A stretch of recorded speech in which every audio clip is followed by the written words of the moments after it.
আমরা যারা আছি, আমরা যারা মুসলমান দাবি করি, হুজুরের কথাবার্তা শুনি না, আমরা ইবাদতের মধ্যে থাকতে চাই। খেলাফতের রাস্তা কি করতে চাই না, হাঁটতে চাই না।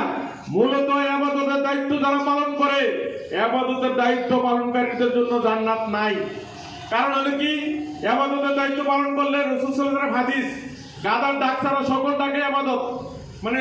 মানে এই বাকি কিসিরমিসির যা কিছু দেখেন, আল্লাহ তাসবিহ তাহলিল করতেছে, ফেরেশতারা তাসবিহ তাহলিল করতেছে, নামাজ আদায় করতেছে। ফেরেশতাদের কি কোনো জান্নাত আছে? গরু ছাগল গাছপালা তরুণদের কোনো জান্নাত আছে? ইবাদতের দায়িত্ব দেওয়া হয় এই কারণে, ইবাদতের দায়িত্ব হলো খেলাফতের দায়িত্ব পালনের জন্য উপযুক্ততা তৈরি করে। ইবাদতের দায়িত্ব পালন না করে খেলাফতের দায়িত্ব পালন করা যায় না। যার কারণে ইবাদতের দায়িত্ব শর্ত লাগাই দিয়েছে যে ইবাদতের দায়িত্ব আগে পালন করবেন, তারপরে খেলাফতের দায়িত্ব আপনি পালন করবেন। আমরা ইবাদতের দায়িত্ব পালন করি, খেলাফতের দায়িত্ব পালন করতে চাই না। আর এই কারণে গোটা পৃথিবীতে মুসলমানরা সবচেয়ে লাঞ্ছিত। আজকে যেটাই কিনতে যান ভেজাল, চাঁদাবাজ, দুর্নীতিবাজ, দুর্নীতিগ্রস্ত অফিস আদালত যা আছে, আপনি দেখবেন যে অফিসে বয়ে রয়েছে, হ্যাঁ ফুচকা টুপি নিয়ে মাথা টুপি দিয়ে রোজা রেখে ঘুষ খাইতেছে ও সব জায়গায়। অর্থাৎ এমন একটা চক্রের মধ্যে আছে, যেহেতু খেলাফতের দায়িত্ব নাই। খেলাফতের দায়িত্ব না থাকলে পুরো সমাজ কি হয়ে যাবে, এরকম অসৎ কর্মকর্মে ভরপুর হয়ে যাবে। আজকে তাই হয়েছে, ইবাদতও আছে, সব অপকর্ম চালু আছে। খেলাফতের দায়িত্ব বাস্তবায়ন না হইলে রাসূল সাল্লাল্লাহু আলাইহি ওয়াসাল্লামকে এই জায়গায় বুঝতে হবে, মক্কায় যখন ছিলেন 13 বছর এটা ইবাদতের দায়িত্ব পালন করছেন, কোনো খেলাফতের দায়িত্ব পালন করেন নাই। মদিনায় যাওয়ার পরে এই দায়িত্ব হাতে নিয়েছেন, এই জন্য মক্কার সমাজটাকে জাহেলি সমাজ বলা হয়। আর যখন মদিনায় গেলেন এটাকে সোনালী সমাজ বলা হয়, শুধুমাত্র একটা কারণেই, এই নেতৃত্বে দায়িত্ব যখন নিয়েছেন, খেলাফতের দায়িত্ব যখন পালন করছেন, তখনই জাহেলি সমাজ সোনালী সমাজে পরিণত হয়েছে। আজকের ওই ইবাদত দায়িত্ব পালনকারীদেরকে যদি সকলেই খেলাফতের দায়িত্ব পালন করার সিদ্ধান্ত গ্রহণ করেন, তাইলে সমাজটা পরিবর্তন হবে, নচেত সমাজ পরিবর্তন হবে না। রোজার মূল উদ্দেশ্য হইল, আমি বলি মূল উদ্দেশ্য হইল মানুষের দুইটা নিলে হইল দেহ আর নফস। আত্মা, মানে আত্মা বলতে যেটা বোঝেন এটা সকল প্রাণীরই আছে। আত্মা মানুষকে সজীব রাখে, অ্যালাইভ রাখে। রূহ মানে নফস হলো মানুষকে পরিচালিত করে। নফসকে কন্ট্রোল করার জন্যই মূলত এই রোজা ফরজ করা হয়েছে। অর্থাৎ নফসকে যদি যে নিয়ন্ত্রণ করতে পারেন, আল্লাহ রাসূল বলছে আল কাইসু মান দানা নাফসাহু, সেই বুদ্ধিমান যে যার নফসকে নিয়ন্ত্রণ করতে পারলো। মূলত মৃত্যু হয় কার? নফসের। কুল্লু নাফসিন যায়কাতুল মউত সুম্মা ইলাইনা তুরজাউন, মানে সব জায়গায় একই কথা, নফসকে বলা হয়েছে। আল্লাহ বলেন ওমান খাবা মাকামা রাব্বি ওয়া নাহান নাফসা আনিল হাওয়া ফাইনাল জান্নাতি হিয়াল মাওয়া। যে ব্যক্তি তার নফসটাকে খারাপ কাজ থেকে বাঁচিয়ে রাখলো, আল্লাহ নিষিদ্ধ কাজ থেকে, আল্লাহ বলতে তার জন্য হলো জান্নাত। মূলত নফসকে প্রশিক্ষণ দেওয়ার জন্য হলো এই রোজা। নফসে প্রশিক্ষণ হয় কেমনে, এটা সহজ কথা বলি। ফসলের জমির পাশ দিয়ে গরু নিতে গেলে দেখবেন গরু ফসলের জমিতে মুখ দেয়, রাখাল বাড়ি দেয়, আবার মুখ দেয়, আবার বাড়ি দেয়। একটা সময় গরুর এমন প্রশিক্ষণ হয়ে যায়, ফসলের জমির পাশ দিয়ে যাবে, গরু ফসলে মুখ দিবে না। এই যে ট্রেনিং, এই ট্রেনিং এর নাম হলে রমজানও সেই ট্রেনিং দেয়।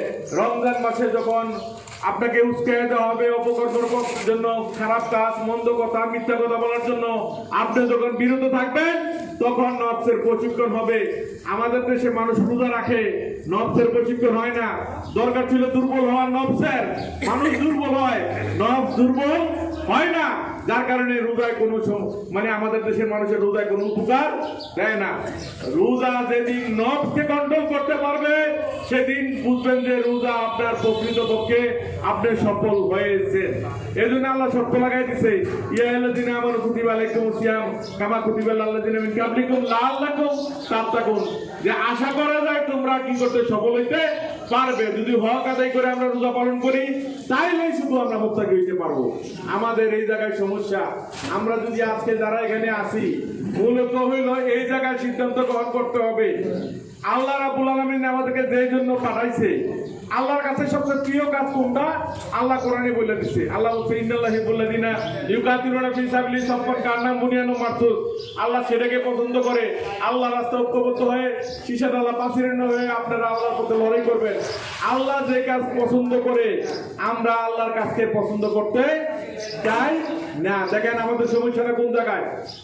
আল্লাহ মুমিনদের জানমাল কিনে নিয়েছে। আল্লাহ বলছে ইন্নাল্লাহ আশতারা মিনাল মুমিনিনা আনফুসাহুম ওয়া আমওয়ালাহুম বিআন্না লাহুম জান্নাহ ইউকাতিলুনা ফি সাবিলিল্লাহি ফায়াকতুলুনা ওয়া ইয়াকতুলুন ওয়াদান আলাইহি হাক্কান ফিত তাওরাতি ওয়াল ইনজিলি ওয়াল কুরআন ওয়া মান আফা বিয়াদি মিনাল্লাহি ফাস্তাগফিরু বিবাইকুমুল লাযী বায়াতুম বিহি ওয়া যালিকা ওয়াল ফাওজুল আযীম। মুমিনদের জানমাল কিনে নিয়েছে। আল্লাহ বলছে জান্নাতের বিনিময়ে তারা আমার পথে লড়াই করবে, মরবে এবং মারবে এবং মরবে। সুতরাং আল্লাহ বলছে এই অন্য কিতাবগুলোতে ওয়াদা দেওয়া হয়েছে যারাই আমার লগে চুক্তি করবে তারা যেন আনন্দিত হয়, কারণ আল্লাহ চুক্তি খেলাপ করে না।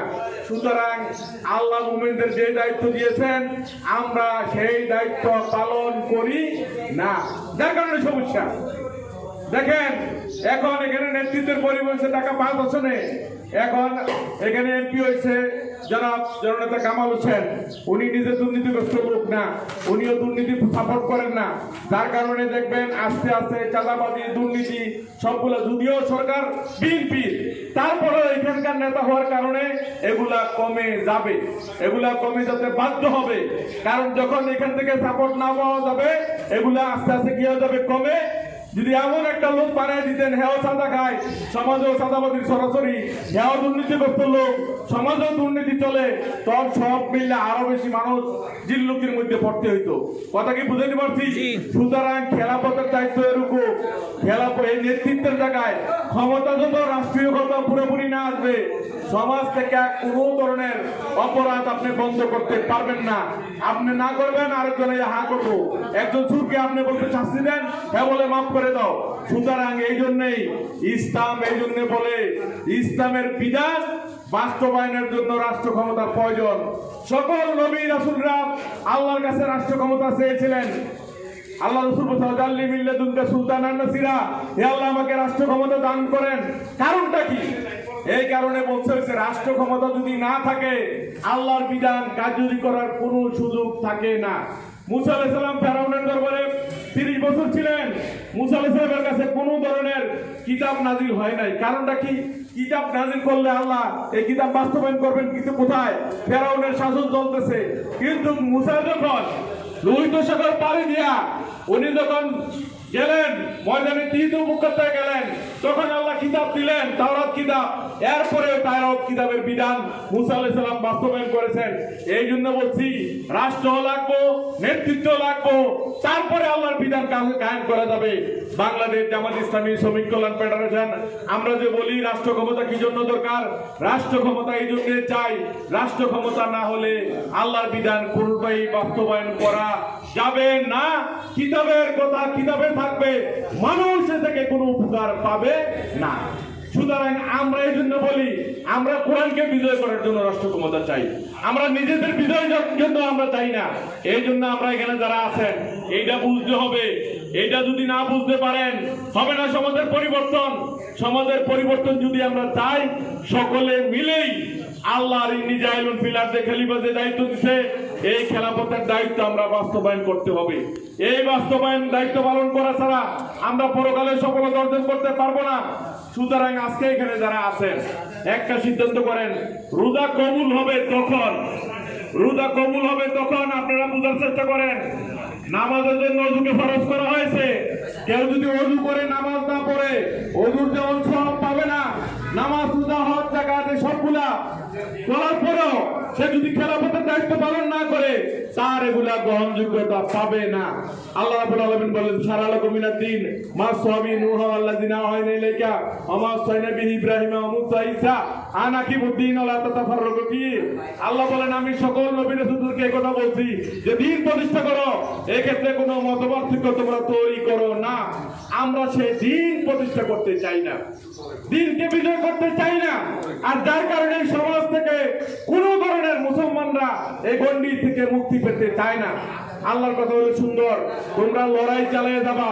ও কাতিলুম হাত্তা লা তাকুনা ফিতনাতু ওয়া ইয়াকুনা দীনু কুল্লুহু লিল্লাহ। যতক্ষণ না দিন পরিপূর্ণভাবে বাস্তবায়ন হবে তোমরা এই লড়াই চালিয়ে যেতে হবে।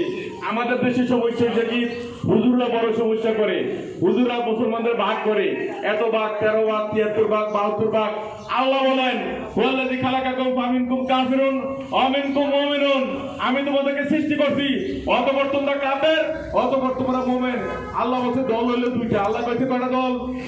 মানুষ হলো দুই দলে বিভক্ত, যারা আল্লাহর পথের লোক, আল্লাযীনা আমানু কাফিরুনা ফি সাবিলিল্লাহ, আল্লাহর পথের লোক আল্লাহর পথে সংগ্রাম করবে, আল্লাহর আইন বাস্তবায়নের জন্য সংগ্রাম করবে, কোরআনের আইন বাস্তবায়নের জন্য সংগ্রাম করবে।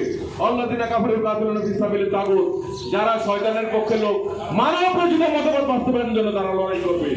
এই দুনিয়াতে দুই দল, হাসরের মাঠে দুই দল পাবে, দুজুহুম তাসাদুজুহুম, একদল চেহারা কালো থাকবে, আরেকজন উজ্জ্বল থাকবে। তারপরে আমরা কোথায় যাব? জান্নাতে জাহান্নামে। কয় দল? দুই টাকা কয়টা? দুইটা। সব জায়গায় আল্লাহ বলেন দুই দল। আমরা মুসলমানদের মধ্যে দলে দলে বিভক্ত করার জন্য মুসলমানরা দেশগুলো দুর্বল হয়ে গেছে, আর যার কারণে কাফের ইহুদি খ্রিস্টানরা আমাদের উপরে নির্যাতনের উপরে নির্যাতন, বোমা মারে, গুলি মারে, আমাদেরকে পৃথিবী থেকে নির্যাতিত নিবৃত্ত করে উৎখাত করতে চায়। একই কারণে যে আমরা ঐক্যবদ্ধ নাই। আল্লাহ বলছে তোমরা ঐক্যবদ্ধ থাকো মুসলমানরা, আমার রজ্জুকে তোমরা আঁকড়ে ধরো। আমরা আল্লাহর কিতাবের আঁকড়ে ধরি না, আমরা ঐক্যবদ্ধ থাকতে চাই না। সুতরাং আজকে সিদ্ধান্ত গ্রহণ করি, আজকে যারা এখানে আছি মুসলমানরা আমরা এক থাকবো, সকল মুসলমানরা এক হয়ে ইসলামের পক্ষে থাকবো, কোরআনের পক্ষে থাকবো। আজ না হোক কাল ইনশাআল্লাহ কোরআনের বিজয় হবে। আল্লাহ আমাদেরকে কবুল করুন, তৌফিক দান করুন। আসসালামু আলাইকুম ওয়া রাহমাতুল্লাহি ওয়া বারাকাতুহু।